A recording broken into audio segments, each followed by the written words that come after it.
Welcome to the Tech Egg. Don't get scrambled. Enjoy the video. You'll start by preparing the device and enrolling in the beta program. Back up your iPad to iCloud or to your Mac, make sure it's charged or plugged in, and confirm you're signed into the Apple ID that's enrolled for beta access.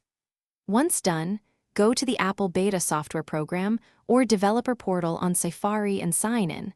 Select iPadOS 26 beta profile. Download the configuration profile and install it in Settings so the beta shows up under Software Update. You're now moving into the heavy lifting stage, downloading and installing. After you've installed the configuration profile, restart the iPad and open Settings, then General, then Software Update. The iPadOS 26 beta should appear. Tap Download and Install. You'll authenticate with your passcode, agree to terms, and the iPad will prepare the update. This takes a few minutes. Make sure you remain on Wi-Fi and connected to power if you need space. Offload apps or use a Mac to update via Finder.